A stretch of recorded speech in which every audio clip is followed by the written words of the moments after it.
the Jeff Meacham Network's Multiverse of Media. For over 15 years, the recognized symbol of excellence and the standard bearer in coverage of sports and entertainment.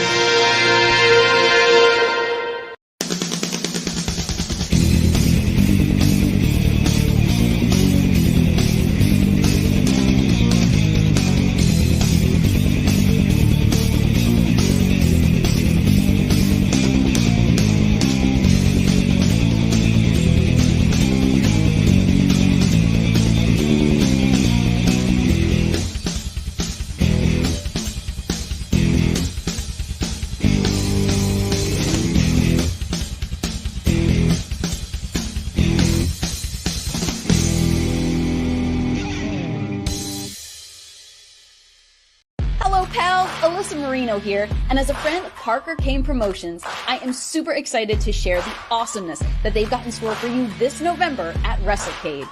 You'll be seeing the world-traveling Capital Championship Wrestling Global Fighting Champ Rebecca J. Scott, a rising star who's been featured on Ladies Night Out, MCW, and more, the stunner Emily J., an internationally traveled talent who you've seen on NXT UK and Stardom, Angel of the Ring Zaya Brookside, and NWA World Women's Tag Team Champion, Chicago's sweetheart Missa Kate, will also be appearing live. It's all going down WrestleCade weekend in Winston-Salem, North Carolina. You can catch these stars brought to you by Parker Kane Promotions on Saturday, November 25th from 10 a.m. to 3 p.m. And be sure to stick around for Ladies Night Out the following day on Sunday, November 26th. You can get your WrestleCade weekend tickets at WrestleCade.com. Hello, I'm John Waters, and I'm supposed to announce there is no smoking in this theater, which I think is one of the most ridiculous things I've ever heard of in my life. How can anyone sit through a length of a film, and especially a European film, and not have a cigarette? But don't you wish you had one right now? And I'm telling you that smoke anyway. It gives ushers jobs, and if people didn't smoke, there would be no employment for the youth of today. So once again, no smoking in this theater.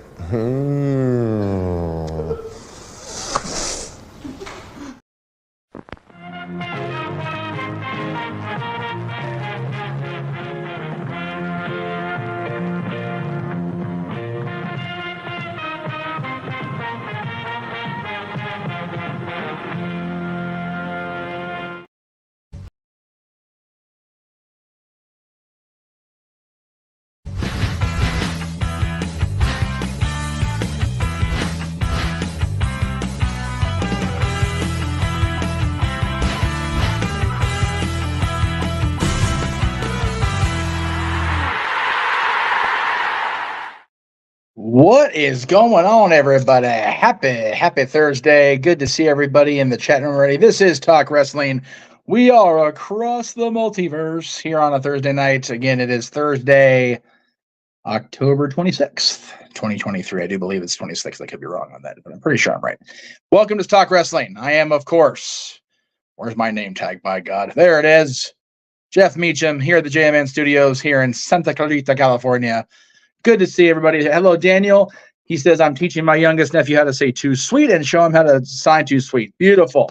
You love to see that, Daniel. And JJ, yes, I know I'm early, so I apologize in advance. I just wanted to Brian Cage today and get my shit in before it got too late, because I do have a recording after this. We are going to be moving forward with our production schedule a little bit ahead of time today, so you'll have to forgive me in advance, kids.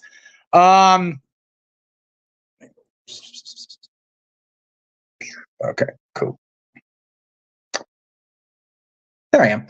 Okay, so anyway, not a whole lot that I haven't already talked about on other streams, No DQ Review and Open Mic Night, but I do want to definitely bring up something that is, as I go along, it's more important to me than I realized, and that's the return of TNA Wrestling. And I know if you're watching the No DQ side of things, again, we thank you from NoDQ.com.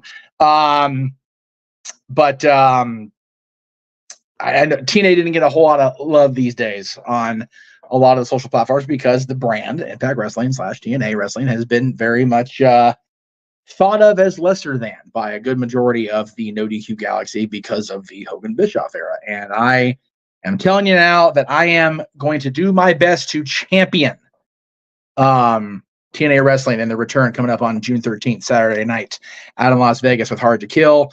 I don't want to, I literally jumped in and went on the air here coming off of doing a errand. So I don't have a whole lot of stuff loaded, but I do want to talk about TNA.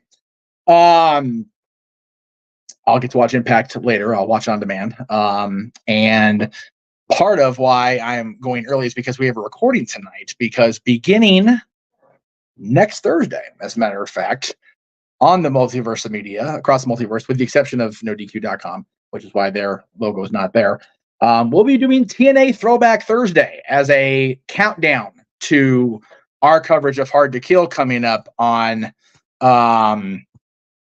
January 13th. And the first episode is going to be our soon-to-be TNA, but Impact Wrestling tag team commentary of Noah Foster and our buddy Dattila, calling the match from Genesis 2007 as Frankie, or Kaz, back then, not Frankie Kazarian, just Kaz, and Christian Cage did battle in a ladder match to determine the #1 contender to the TNA Heavyweight Championship of the World. So that'll be on next Thursday in place of Talk Wrestling next Thursday, because at least on NoDQ, they'll be doing their predictions for Crown Jewel, which of course is next Saturday, week from Saturday. So there you go. I am also happy that Impact is going back to the old name. I was willing to concede defeat after a while with Impact because it was one of those, again, I don't know why that's not the point. There it is. Okay. It was one of those things that I understood when Bruce Pritchard made the announcement that the TNA name had very much been kind of deadened by the years of flubs, shall we say. Depending on who you ask, the six-sided ring being removed is definitely one of those flubs. I personally liked the visual of the six-sided ring, but having put one together in subsequent years, hate it. Absolutely awful. And they're a bitch to bump on if you ask the boys and girls that worked in TNA during the six-sided era, or independents that use the six-sided ring, like the federation I worked for in 2005 doing commentary, which is why I helped build the ring, because through six-sided rings are absolutely awful to load and to build and to bump on. They are just the shits. But I feel like the initial idea of TNA, and there you go, a little plug for Saturday. We'll talk about that later. Open mic night. There you go. Saturday night coming up on across the multiverse, except for NoDQ. So all these channels except for NoDQ will be Saturday night open mic night. I feel enough time has passed, enough water's under that bridge with the bad taste in the mouth of TNA wrestling, that the relaunch seems to be getting more positive buzz than negative, which is always a good thing in wrestling, right? It's funny, JJ, you'll understand this because it was your initial item. I had worn the TNA American flag version logo shirt once on our streams that Jay bestowed upon me however long ago it was, because either it became too big for him or just it was one of the wrestling shirt he didn't want, whatever it was. And I was like, damn, I really want to wear this for the recording tonight I do with no one to tell it. I know where it was. I figured, okay, if it's in one of the hampers, it's got to be, because I haven't worn it in a while. It was right on top. I'm like, all right, first thing going. Went in the wash. We're good to go for tonight for next Thursday's show. So I also did order the TNA Wrestling We're Back shirt. That's going to be here hopefully into next week. So I'll be or beginning of the following week, so I can have it for at least most of the episodes we do a throwback, and to wear to Vegas when I go for Hard to Kill.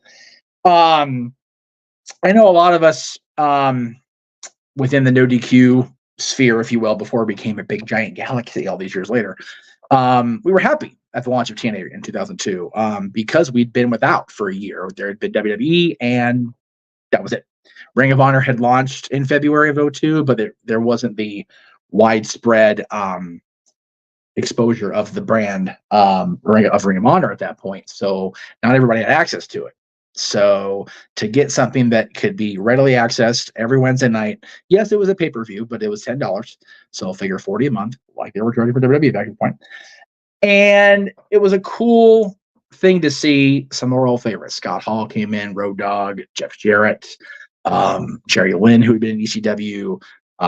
Some of the ladies from the past had been on there. And then we saw amazing talents. AJ Styles, who had been in WCW for a cup of coffee before they went under, see him become basically the featured player of that company for well over a decade. Amazing Red, the entire X division, Samoa Joe, Christopher Daniels. At that point, Sean Waltman was there as well early on, and he kind of went in and out of the company for a great interview. Raven coming in, Dusty Rhodes being part of that brand for the early stages of the company. I remember loving the TNA brand and being so upset, not only at its decline, but the fact that it was my guy that, in large part contributed to the company's decline. Because, even now I hold the character of Hulk Hogan, in such high regard, the actual character I saw on television, whether you think of anything of Terry Bollea at this point, it is what it is.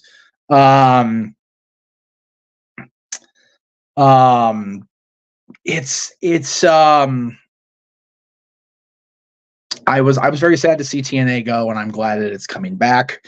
That's why I want to be on hand. I really, let me see if I can do this really quick here without being off screen and off audio for too long. If I do go away, I'll be right back. Just give me a second. I'm going to keep talking like you can hear me. I don't know if it's going to be the thing, but we will certainly hope for the best.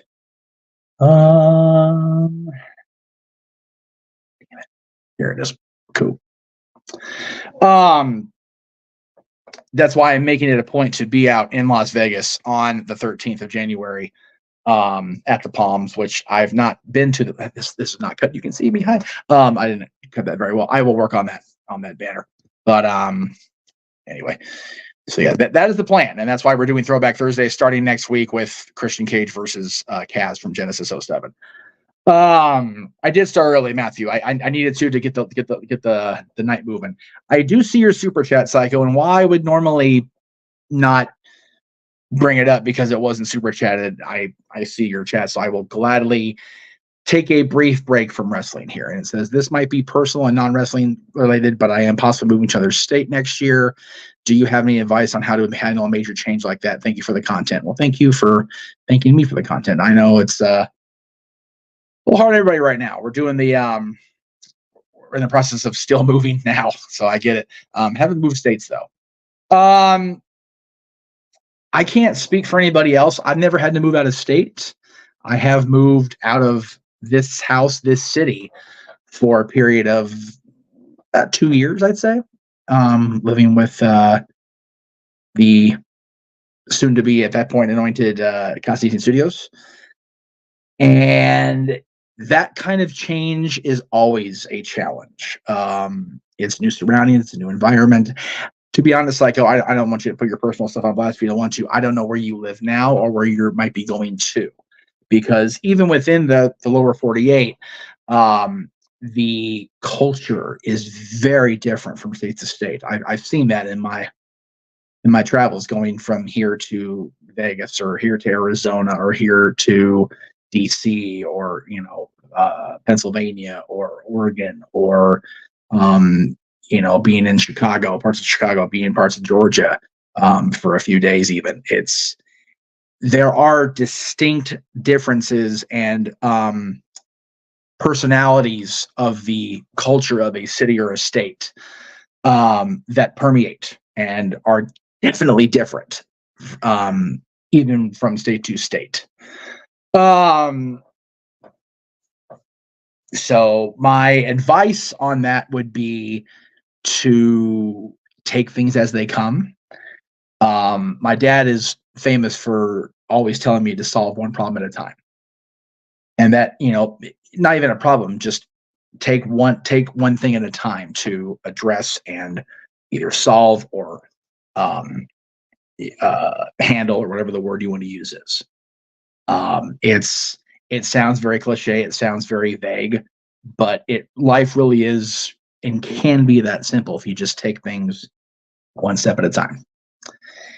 Not a super chat, but at this point, I'm looking to talk.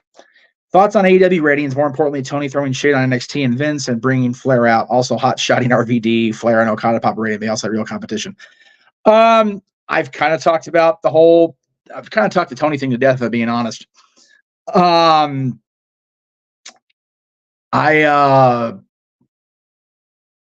I'm going to keep my thoughts about Tony Khan to myself. I've got myself in enough trouble, right? But I will say, and I said this last night on social media, shit posting about Vince's nonsense in the bedroom, or, hushing money or whatever you call it. And then whatever you want to believe or innuendo, hiring or doing a one-day payout to a notorious sex pest, kind of hypocritical, if I'm being honest. Again, I like Ric Flair. I enjoy the product that Vince McMahon's company has put out, but it's very hypocritical. It comes off looking bad for Tony.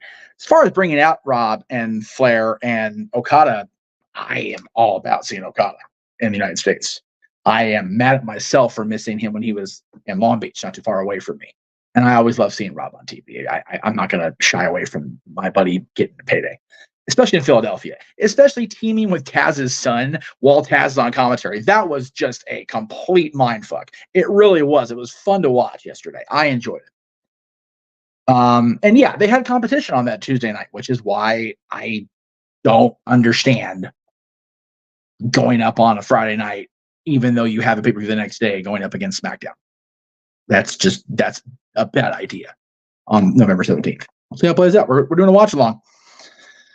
CJ says, what is my opinion on Conrad Thompson? I think it's so weird how he reacts when Eric Bischoff says something about AEW. Again, we are going to have our likes and dislikes. I personally enjoy the Conrad series of podcasts. I have a lot of them bookmarked where I watch them when they are released. Today, right now, 83 Weeks and Strictly Business with Eric Bischoff, My Role with Jeff Jarrett, Grill and JR,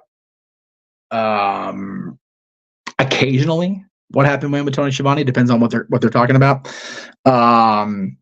Lex Express, which recently debuted on the behind the paywall side of things, not out there in the universe.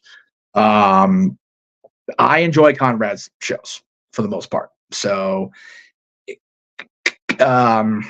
Conrad definitely has more of a lean toward Bruce Pritchard's Brock. Thank you. Something to wrestle with. I do have that. I just forget about Bruce. I feel bad I forget about Bruce, but people don't like Bruce Pritchard, so I guess I shouldn't feel that bad. I like Bruce Pritchard in the podcast. Whatever. It is what it is. But yeah, it's kind of weird though. Okazo and 3 there too. I definitely find that weird. We all have our likes and dislikes in podcasting and in what we podcast about. Full disclosure, I am a huge fan of the $1 Million Man, Ted DiBiase, and my buddy Rob Van Dam. The D'Angelo boys that they podcast with, not so much. They're nice guys. I just don't like the dynamic between them and Ted and Rob. Just it doesn't work for me. I'm not saying you can't be a fan of it. I would never try to purposely dissuade you. You guys like what you like, don't like what you don't like. Cool by me. You don't like me, cool. You like me, great. You're watching. I appreciate it. I appreciate the super chat. So thank you, Psycho. Always. I know I come off as a hard ass. I know I come off as just I need the money. I need the money, if I'm being honest, especially right now. And that $2 is going to go a long way. If every stream I do up until the end of Halloween night gets a couple more of these, like even the $2 ones, I'll be good for the month. I'm not there. I'm not even near the payout threshold, but a few more of these, I'm good to go. And that's why I get on everybody's case when they're watching Aaron's recaps and it's just two. It's like, hey man, I'm pouring my heart out here. I'm giving my opinion. I'm not even recapping. I'm just giving my honest opinion about stuff and being the Meach and being the professor. And I get one super chat. That's where I get a little messed up in the head about it. But thank you for the $2, Psycho. Much appreciated. Yeah, the thing with Conrad and his kind of like toward Bischoff coming out. I don't think Bischoff comes down to the. I think he comes down on Tony Khan, and I think he's justified in doing it. If I'm being honest, I do disagree with a lot of the things Eric Bischoff says, but I agree more with him than I disagree with him. Eric's been there. He's the one guy in the history of the business that was the head of the company or the head of the division of a company, however you want to phrase it, with Bischoff's titles in WCW. He is the one guy that made Vince McMahon sweat. The one guy that knocked Vince McMahon off of every perch he was on in terms of revenue, in terms of ratings, in terms of every single thing that was able to be quantified at that point in history. Nobody else has done that. Not Jim Crockett, not Vern Gagne, not anybody that's come after Bischoff. Be it Tony Khan, Paul Heyman was working with Vince, so it really doesn't count at that time. It really, but none of these guys have ever done that. Not TNA. Not even TNA did that. And they had Hogan for a while, and they had the athletes, and they had the X Division, and they had the presentation. But nobody has been able to even give Vince an opportunity to go, oh shit. So that's where I get whacked out of my mind with Tony Khan, because I think he believes he's providing genuine competition, and he's not. And it's like frustrating to watch this guy who I know is a fan. I know Tony's a fan, and I know that he's not genuinely a bad dude. He just is misguided as a muckerfucker. And it's frustrating to watch it unfold.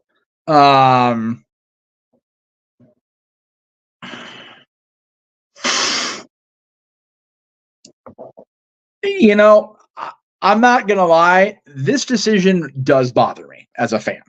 And I know I'm not writing checks. I'm not writing television. I'm not producing, wrestling content other than the podcasting, the streams. But Kenny Omega and MJF in a one-on-one, their first time ever, is a pay-per-view match. And they're putting it up against, like you said, Matt, a major weekend in college football. And it's just going to be bad business. It really is. It's not a good thing at all. But, okay, CJ, a little bit too personal against Conrad. Again, I don't have a problem with Conrad myself. And as far as him not doing anything in business, he's a fan, like I'm a fan. So if I'm going to have somebody that I'm working with and we disagree, I'm going to fight with him. I'm going to make my point. I'm going to be vocal me about it. I don't think it's a problem with that.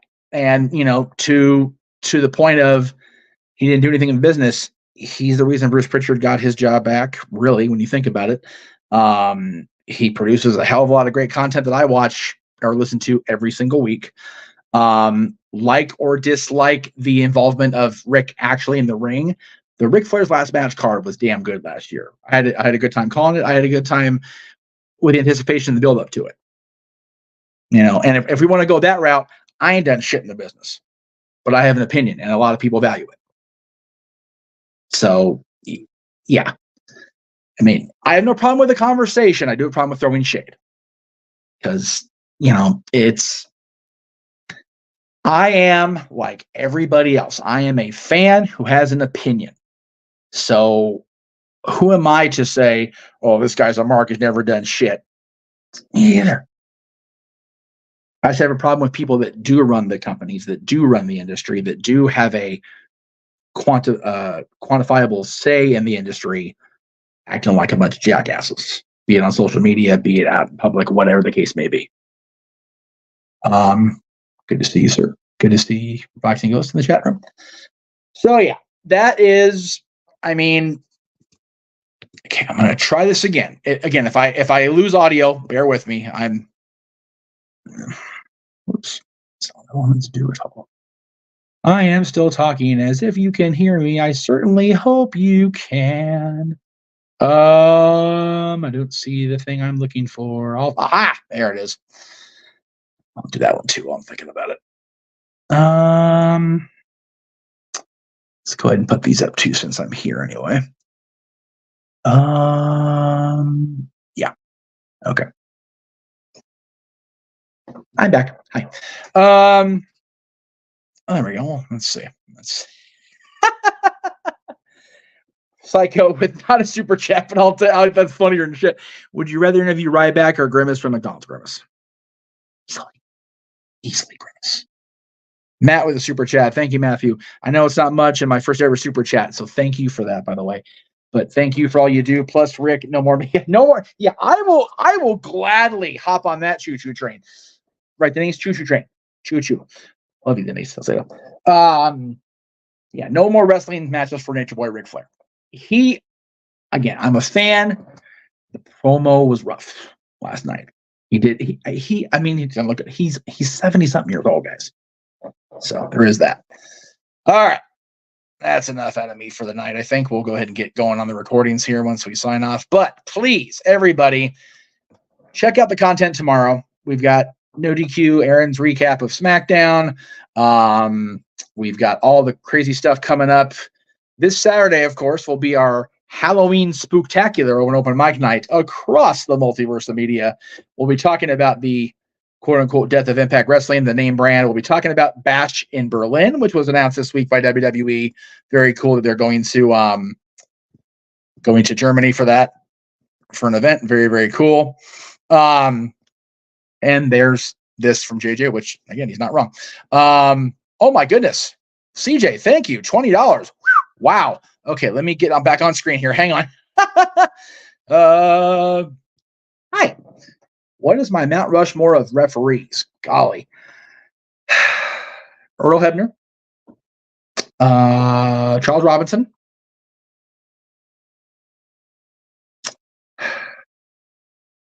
See, I want to say Tommy Young, but he wasn't referee when I became. He was referee before I became a fan. Easy for me to say. Earl Hebner, Charles Robinson, Nick Patrick, just NWO for life. Gotta love that. And we'll go with. God, see, Mount Rushmore was only 4, so I gotta be choosy here. Hell. Nick Patrick, Earl Hebner, Charles Robinson.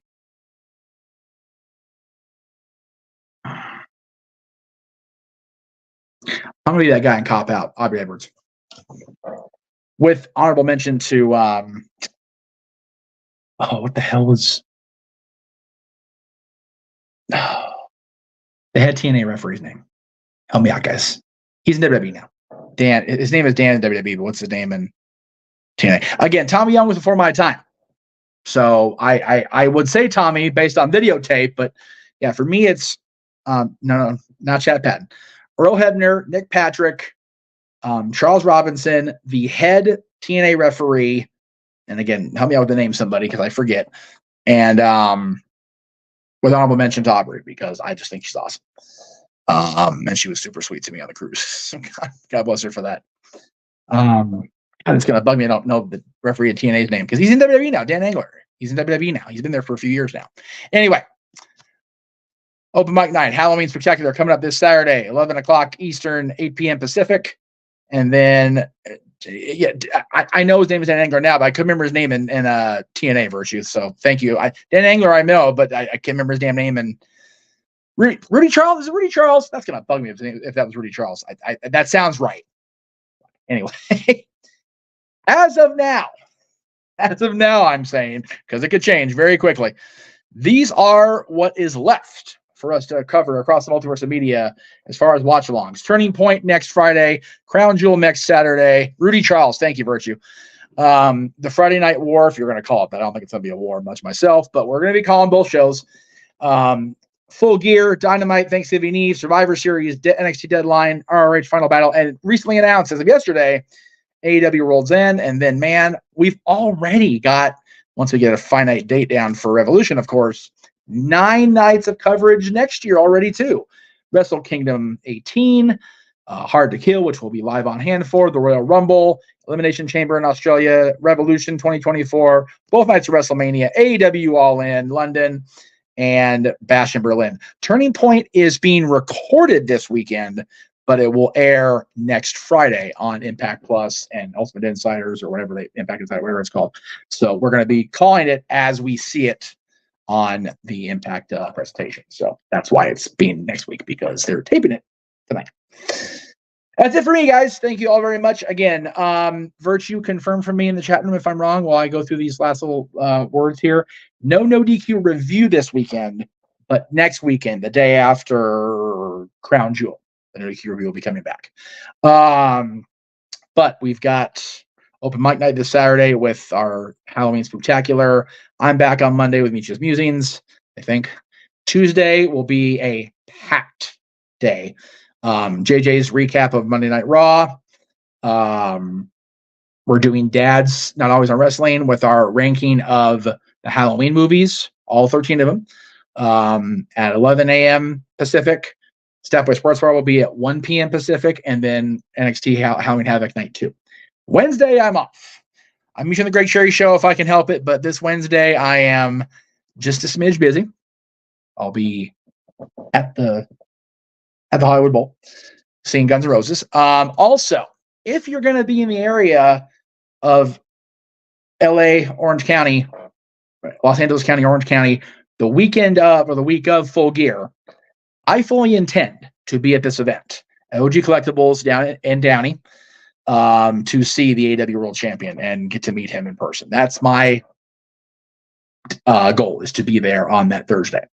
So take that for what it's worth. I hope I get to be there. But anyway, yeah, we've got all these watch-alongs coming up all the way through the end of this year and into 2024, leading up to the end of the year. So, I mean, we will definitely talk about Halloween Resurrection on Tuesday, as well as the Rob Zombie movies, as well as both versions of Cursed, the Curse of Michael Myers. So stay tuned for that on Tuesday, Halloween Day. And then we hit the reset button November 1st, as we do. Halloween Havoc Part 1 was great.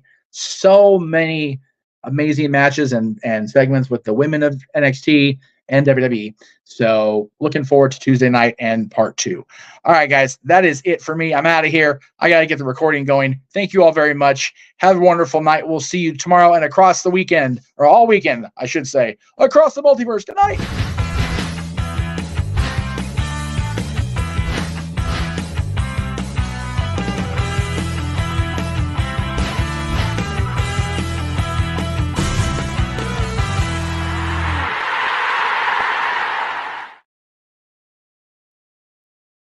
God, I hope not, Psycho.